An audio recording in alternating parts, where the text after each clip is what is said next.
V6 engine applications.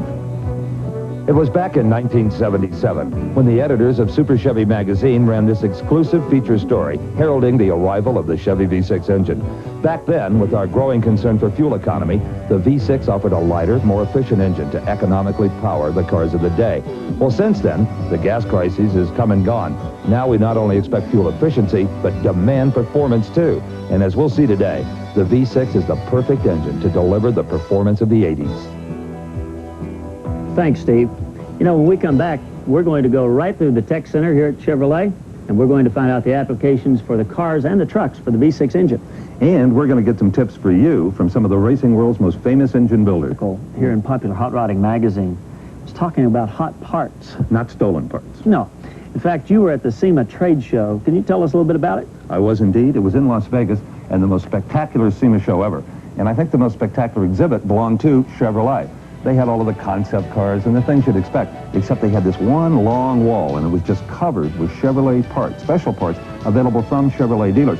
And there was also a very impressive engine display, including the Chevrolet V6.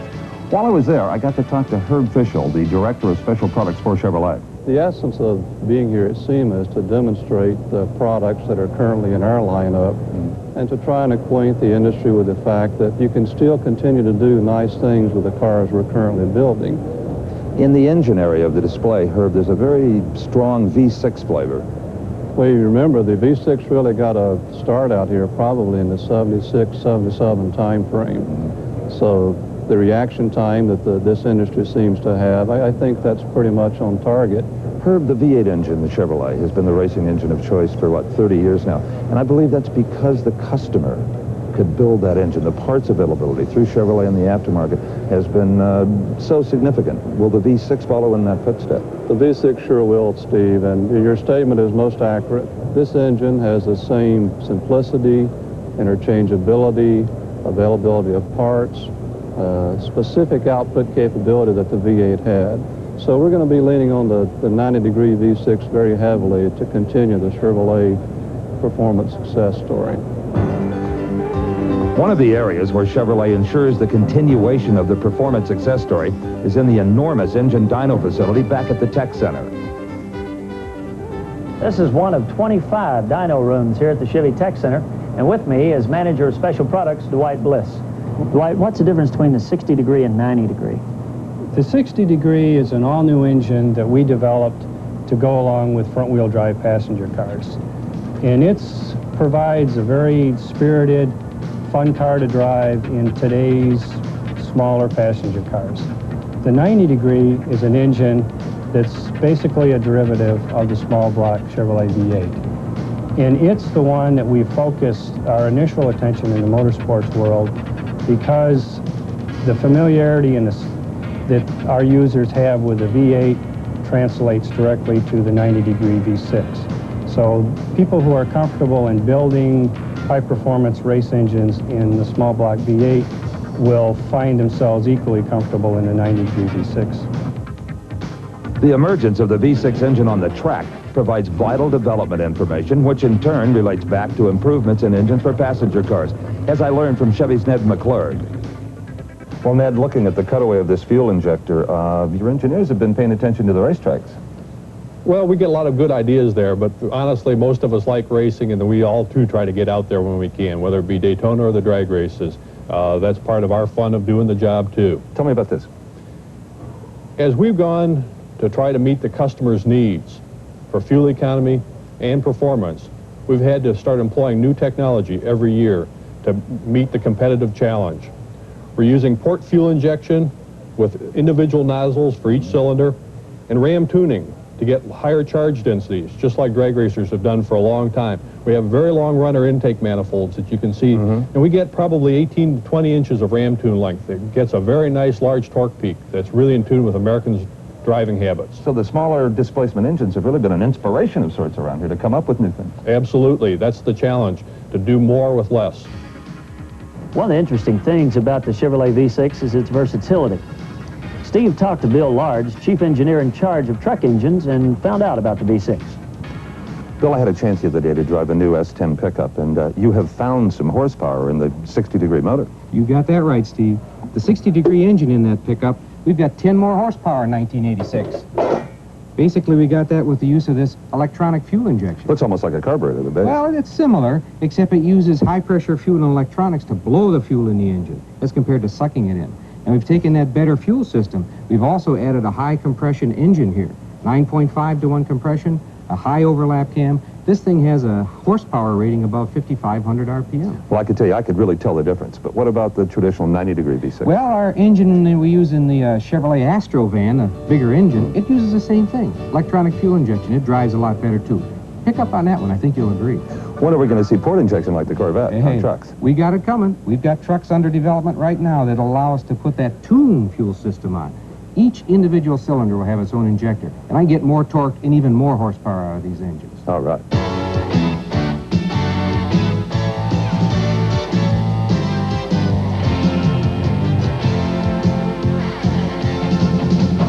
You know, we come back. Always wanted to say that.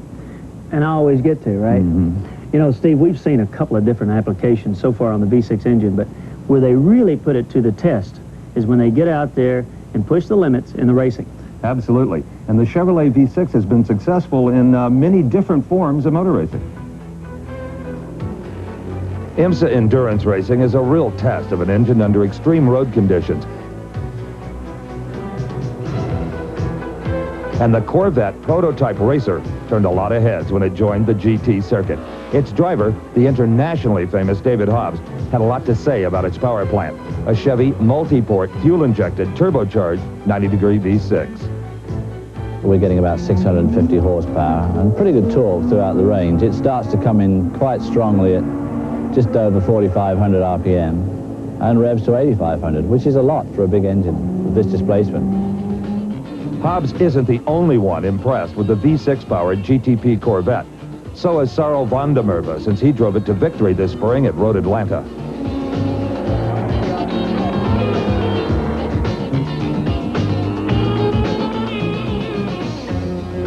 In the competitive Kelly Girl Series, Irv Hare was glad he had his number 20 car powered by a Chevy V6 at the finish line when he needed it most.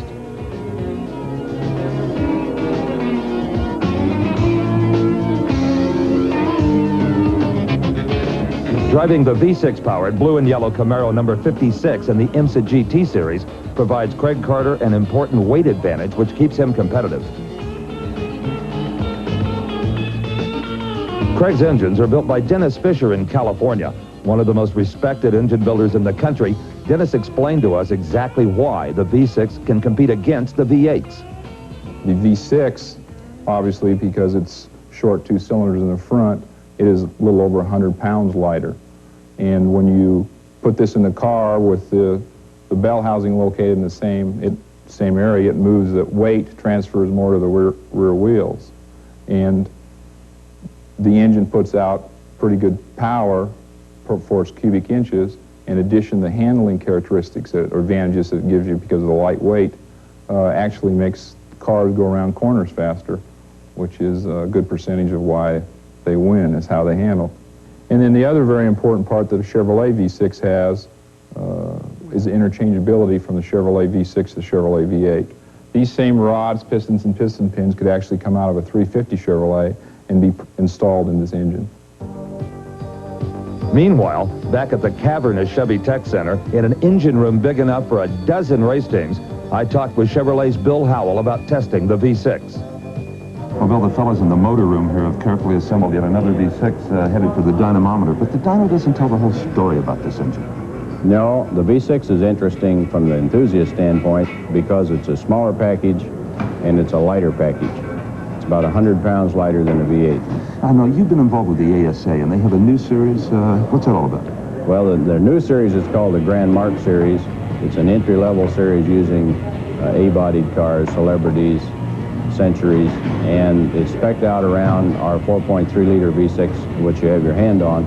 We use the stock block, the stock crankshaft, and the stock rods, along with a few Chevrolet heavy-duty parts, and at the 300 horsepower level, that engine will run all year without any major overhaul. So you're using production pieces in a 300 horsepower racing engine? Right, production pieces, and they really hold up well.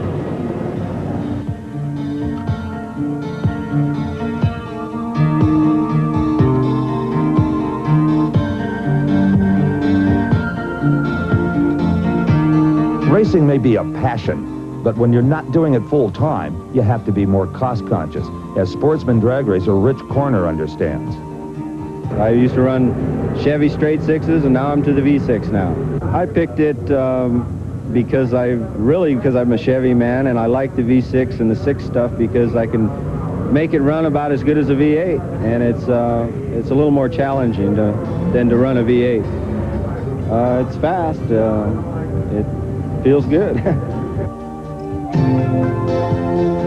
Well, actually, the Chevy V6 is almost identical to the V8. It's just missing 2 less cylinders. Same crank and block, and basically same everything.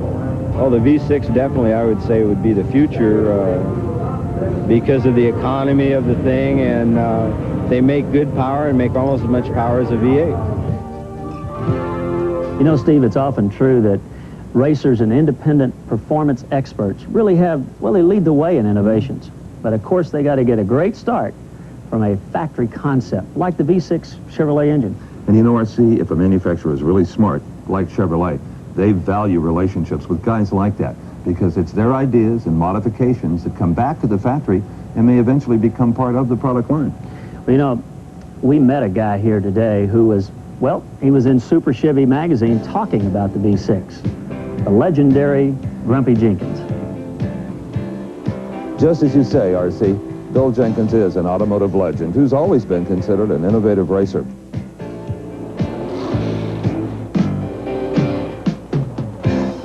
Bill Grumpy Jenkins was one of the original 10 inductees in Chevrolet's Legends of Performance Hall of Fame. And one of the few things that makes Grumpy happy is working with guys like Chevrolet's Ken Sperry. Ken works here in the Chevrolet Tech Center with independent engine builders who do R&D projects. His fellow racers have long suspicioned that Bill Grumpy Jenkins walked the hallowed halls of Chevrolet engineering. Suspicion confirmed. Grump, what are you doing here? Are you learning or are you teaching? Well, a little of both. And this is a experience we've been working on now with V6s for about, I guess 3 years at this point in the game, and hoping to show some of the racers other than myself out in the field that the thing can be a competitive and interesting engine to work with, and feeding some ideas into Chevrolet engineering, taking ideas that they've come up with and trying to develop them, and coming up with modifications to the new ideas prior to full production. Well, that's about the longest speech I've ever heard the Grump make, Ken. Now, the Grumpy comes in here with his data, his ideas or thoughts. What's the process? Well, we start with the initial design and send it out to him, and he gets his ideas and brings them back, and then we see if we can't one-up him, if we can, which isn't too often, but sometimes we have some good ideas. The products are made at the Special Products Group, which, by the way, my brother works in the Special Products Group, and he's one of the designers that does the work on the V6 intake manifold and heads. Well, Ron, brace yourself, because Grumpy Jenkins and your brother are down doing Lord knows what to one of your special projects. Well, I certainly hope they're earning their money. We've incorporated Bill's stuff, trying to make a lot of product available to the people in a V6 configuration. We have big bore blocks that you can't make a production block into those configurations. We have aluminum cylinder heads in 2 different configurations. Cross-ram manifolds that are throwbacks to Smokey's influence years ago, and we have more product coming that hopefully the aftermarket people participate in. Cams are already available. Edelbrockie is working on some manifolding now for a single 4-barrel common plenum type configuration. So you don't look at the aftermarket as a competitor? No, we look at them as a complement to our parts. We always have. They've certainly taken us a long way with the V8. We hope they'll take us a long way with the V6 and the Mark IV engines too. Well, on behalf of all the Chevy fans out there that watch Performance Plus so religiously, keep the good stuff coming. We'll certainly try. Of the V6 engine. Right now, we'd like to take you on a look at some future ideas. Steve is with the chief engineer of both the 90-degree V6 and V8 passenger car engines, Roy Midgley. Well, Roy, this has made my day. I mean, I suspicion that projects like this would exist at the Tech Center. We've got a splayed valve head V6, twin turbochargers, intercooled in a Corvette. Is it the future or just a dream? Well, Steve, there's no question that it isn't just a dream. We can make these today, and in fact, this is somewhere between what I would consider the ultimate engine of the future and the current production engine. To just take that as an example, there's probably 3 steps from where we are in production today to get to this model. We could, in fact, take this engine 1 step further and make it an overhead camshaft engine in conjunction with the twin turbo and the intercooler, and again, bring on even greater performance. For example, this engine in here is probably around a 400 horsepower engine. We could pull around that same number by having a twin overhead cam engine and then add another 100 horsepower additional on top of that by turbocharging it and having the overhead cam as well. You're engineers, but you're dreamers like the rest of us, Absolutely, Steve, absolutely.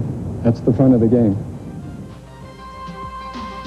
And the dreams for the V6 were on display at the SEMA trade show in the concept cars designed for V6 performance.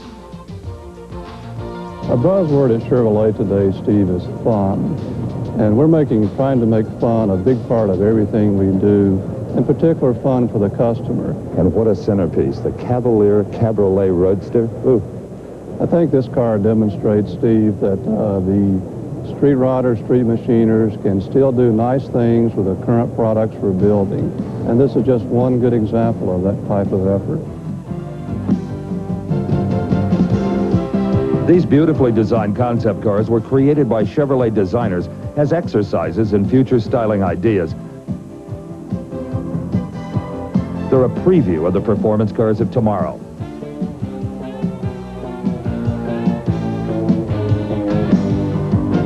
Lighter and sleeker, the concept cars are inspired by the compact power of the Chevy V6 engine.